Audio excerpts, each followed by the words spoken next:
ವೃದ್ಧೆ ಕೊಲೆ ಪ್ರಕರಣ, ರಕ್ತದ ಮಡುವಿನಲ್ಲಿ ಬಿದ್ದ ವೃದ್ಧೆ, ರಾತ್ರಿ ವೇಳೆಯೇ ಕೊಲೆ ನಡೆದಿರೋ ಶಂಕೆ. ರಾತ್ರಿ ಮನೆಯೊಳಗೆ ವೃದ್ಧೆಯನ್ನ ಇರಿಸಿ ಬಾಗಿಲಿಗೆ ಬೀಗ ಹಾಕಿ ತೆರಳಿದ್ದ ಮಗ ಅಶೋಕ್ ಮಲಗಿದ್ದಾಗ ಬೀಗ ಹಾಕಿದ್ದ. ಬೆಳಗ್ಗೆ ನಿಂಗವ್ವ ಮೃತಪಟ್ಟ ವಿಷಯ ತಿಳಿದ ಕುಟುಂಬಸ್ಥರು.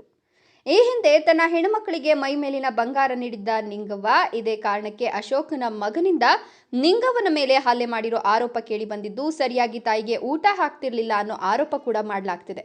ಕೊಲೆ ಮಾಡಿದವರ ಮೇಲೆ ಕಠಿಣ ಕ್ರಮಕ್ಕೆ ಕುಟುಂಬಸ್ಥರು ಆಗ್ರಹಿಸ್ತಾ ಇದ್ದು, ಘಟನೆ ಹಿನ್ನೆಲೆಯಲ್ಲಿ ಸ್ಥಳಕ್ಕೆ ಪೊಲೀಸ್ ಆಯುಕ್ತ ಎನ್ ಶಶಿಕುಮಾರ್ ಭೇಟಿಯನ್ನು ಕೊಟ್ಟಿದ್ದಾರೆ. ಕುಟುಂಬಸ್ಥರಿಂದ ಎನ್ ಶಶಿಕುಮಾರ್ ಮಾಹಿತಿಯನ್ನು ಪಡೆದುಕೊಂಡಿದ್ದು, ಕೌಟುಂಬಿಕ ಕಲಹದ ಹಿನ್ನೆಲೆಯಲ್ಲಿ ಕೊಲೆ ನಡೆದಿದೆ ಎನ್ನಲಾಗ್ತಿದ್ದು, ಅನುಮಾನ ಇದ್ದ ಮಗ ಮತ್ತು ಪತಿಯನ್ನ ವಶಕ್ಕೆ ಪಡೆದಿದ್ದೇವೆ. ಆಸ್ತಿ ವಿಚಾರಕ್ಕಾಗಿರೋ ಶಂಕೆ ಇದೆ, ಸೂಕ್ತ ತನಿಖೆ ನಡೆಸಲಾಗುವುದು ಅಂತ ಹುಬ್ಬಳ್ಳಿಯಲ್ಲಿ ಎನ್ ಶಶಿಕುಮಾರ್ ಹೇಳಿಕೆಯನ್ನು ಕೊಟ್ಟಿದ್ದಾರೆ. ವರದಿ ಶಫಿ ಅಹಮದ್, ಹುಬ್ಬಳ್ಳಿ. ಅವ್ರದ್ದು ಆಸ್ತಿ ಏನಿದ್ದಿದ್ದಿಲ್ಲ ರೀ, 3 ತೊಲೆ ಬಂಗಾರ ಇತ್ತು ರೀ. ಅವರು ಹೆಣ್ಮಕ್ಳಿಗೆ ಕೊಡ್ತೇನೆ ಅಂತ ಹಿರಿಯರ ಮಾತು ಕೊಟ್ಟಿದ್ದರು. ಅದನ್ನು ನಮಗೆ ಕೊಟ್ರಿ ಹೆಣ್ಮಕ್ಳಿಗೆ. ಆ ಬಂಗಾರ ನಮಗೆ ಕೊಟ್ಟಿಂದ ಅವ್ರು ಏನಂದ್ರೆ, ನಿಮಗೆ ಬಂಗಾರ ಯಾರಿಗೆ ಕೊಟ್ಟು ಅವ್ರ ಮನೆಗೆ ಹೋಗಿರ ಅಂತ ಅವ್ರಿಗೆ ಸಾಚಾರ ಕೊಡಾಕೊಂತಾರೆ. ಅವ್ರು ಮನೆಯನ್ನ ರೀ ಕೊಡಾಕೊಂತಾರೆ. ಅವ್ರು ಹಾಂ ರೀ ಮಾಡಾಕೊಂತಾರೆ. ಅವ್ರು ಯಾರು ಕೊಟ್ಟಾರ ಅವ್ರ ಮನೆಗೆ ಹೋಗಿಲ್ಲ ಅನ್ನಕೊಂತ ನಾವು ಬಂದಿರೋ ಅಂದಿರಿ. ನಮ್ಮ ವಾರಿ ಇರಲಿಲ್ಲ ರೀ. ಅವ್ರು ಈಗ ಅವ್ರು ಕೊಟ್ಟಿದ್ದಷ್ಟೇ ರೀ. ಮನ್ಯಾಗೂ ಮೊಮ್ಮಕ್ಕಳಿಗೆ 3 ತೊಲೆ 2 ಚೈನ ಮಾಡಿಸಿದ್ದೀರಿ. ನಾವು ಎದ್ರ ಬಗ್ಗೆನೂ ಕೇಳೋದಿಲ್ಲ ರೀ. ಅದನ್ನು ನಮಗೆ ಕೊಟ್ಟಿದ್ದಷ್ಟೇ ರೀ. ಅದು ಅವ್ರು ಕೊಟ್ಟಾರಂದಿಂದ ಅದನ್ನು ನಮಗೆ ಕೊಟ್ಟಾರ ಬಿಡ ಅಂತ ಸುಮ್ಮನಿರ್ಬೇಕಿಲ್ಲ ರೀ. ಏನು ಎಲ್ಲಿ ಕೊಟ್ಟೆ ಅಲ್ಲಿ ಹೋಗಂತ ಅವ್ರಿಗೆ ದಿನ ಒಂದು ಅವ್ರಿಗೆ ನಿಗ್ರಹ ಮಾಡಾಕತ್ತಾರೆ. ಅವ್ರು ಮಕ್ಕಳು ಸಸ್ತ್ಯಾರ. ಮೊಮ್ಮಗೆ 2 ಸಲ ಪಕಡಿ ಗುದ್ದಿನಂತ್ರಿ ಇಲ್ಲಿ. ಮತ್ತು ಅವ್ರು ಎಷ್ಟಂತ ತಡ್ಕೋತಾರೆ ಹಂಗಾರೆ. ನಾವು ಬಂದು ಹೇಳೋದು ನಾವು ಹೇಳಿಲ್ರಿ. ಮತ್ತು ಏನು ಬಿ ಇವತ್ತು ಮಾಡ್ತಾರೆ ನಾ ಸುಮ್ಮನೆ ನಾವು ಅವ್ರ ಮನೆ ಸನಿಯಕ್ಕೆ ಬರೋದಿಲ್ಲ ರೀ. ಮತ್ತು ಇಷ್ಟ ನೋಡ್ರಿ, ಆ ಬಂಗಾರ ಕೊಟ್ಟಿಂದ ಇಷ್ಟ ಆತು ನೋಡ್ರಿ. ಅದು ಅವನ ಮೊಮ್ಮ ಹೊಡೋದ್ನಂತ್ರಿ. ಅವನ ಬಂದು ಹೇಳಿ ನಮಗೆ ಪಕಡಿ ಗುದ್ದಿನ ಅಂತ ಹೇಳಿ. ಈಗಲ್ರಿ ಅದು ಮೊದಲ. ಇವತ್ತು ನಮ್ಮದು ಏನು ಗೊತ್ತಿಲ್ಲ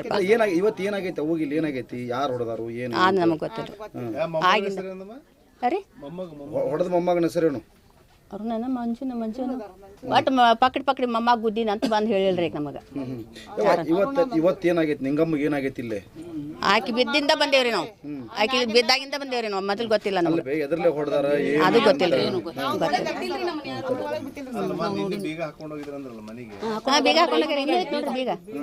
ಬೀಗ ಹಾಕೊಂಡೋಗ್ಯಾರ ಅವ್ರು.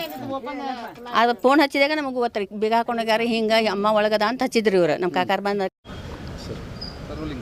ಹುಬ್ಬಳ್ಳಿ ಧಾರವಾಡ ನಗರ ಕಮಿಷನರೇಟ್ ವ್ಯಾಪ್ತಿಯ ವಿದ್ಯಾನಗರ ಪೊಲೀಸ್ ಠಾಣಾ ಸರಹದ್ದಿನಲ್ಲಿರುವಂಥ ಒಂದು ಲೇಔಟಲ್ಲಿ ಒಂದು ಇನ್ಸಿಡೆಂಟ್ ಆಗಿದೆ. ಆ ಇನ್ಸಿಡೆಂಟಲ್ಲಿ ನಿಂಗವ್ವ ಅಂತ ಸುಮಾರು 75 ವರ್ಷದ ಒಬ್ಬ ವೃದ್ಧೆ, ಆಕೆದು ಸಾವಾಗಿದೆ. ಆ ಇನ್ಸಿಡೆಂಟಲ್ಲಿ ಭಾಳ ಸ್ಪಷ್ಟವಾಗಿ ಹಲ್ಲೆ ಮಾಡಿ ಮನೆ ಒಳಗಡೆ ಕೊಂದಿರೋದು ಭಾಳ ಸ್ಪಷ್ಟವಾಗಿ ಕಂಡುಬರುತ್ತೆ.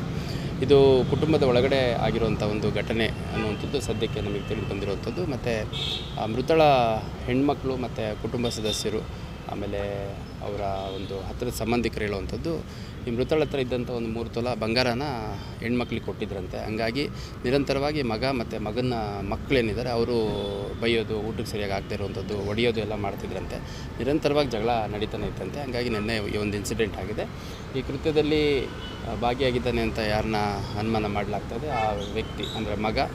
ಮತ್ತು ಕೆಲವರು ಗಂಡನೂ ಹೆಂಡ್ತಿನ ಅಷ್ಟು ಚೆನ್ನಾಗಿ ನೋಡ್ಕೊತಿರಲಿಲ್ಲ ಅಂತಲೂ ಹೇಳಿದ್ದಾರೆ. ಹಂಗಾಗಿ ಗಂಡ ಮತ್ತು ಮಗ ಇಬ್ಬರನ್ನೂ ವಶಕ್ಕೆ ತೊಗೊಂಡಿದ್ದಾರೆ. ಇನ್ನು ವಿಚಾರಣೆ ಮಾಡಿ ಯಾಕೆ ಈ ಕೃತ್ಯ ಆಯಿತು, ಯಾವ ರೀತಿ ಆಯಿತು, ಯಾರೆಲ್ಲ ಭಾಗಿಯಾಗಿದ್ದಾರೆ ಅನ್ನೋಂಥದ್ದನ್ನು ಆದಷ್ಟು ಬೇಗ ಪತ್ತೆ ಮಾಡಲಾಗುತ್ತೆ. ಈ ಆಸ್ತಿ ಏನಾದರೂ ಆಸ್ತಿ ವಿವಾದ ಅಂತಲೂ ಹೇಳ್ತಾರೆ. ಹೆಣ್ಮಕ್ಳ ಬಗ್ಗೆ ಸ್ವಲ್ಪ ಈ ತಾಯಿಗೆ ಜಾಸ್ತಿ ಒಲವಿತ್ತು ಅಂತಂದು, ಹಂಗಾಗಿ ಗಂಡು ಮಗ ಮತ್ತು ಗಂಡು ಮಗನಿಗೆ ಸಂಬಂಧಪಟ್ಟವ್ರು ಈ ಒಂದು ಕೃತ್ಯ ಮಾಡಿದ್ದಾರೆ ಅಂತ ಸದ್ಯಕ್ಕೆ ತಿಳಿದು ಬಂದಿದೆ. ಸೊ FIR ಆದಮೇಲೆ ನಾವು ಇನ್ವೆಸ್ಟಿಗೇಷನ್ ಮಾಡ್ತಾಯಿದ್ದೀವಿ. ಮಗ ಮತ್ತು ಗಂಡ ಇಬ್ಬರೂ ವಶಕ್ಕೆ ತೊಗೊಂಡಿದ್ದೀವಿ.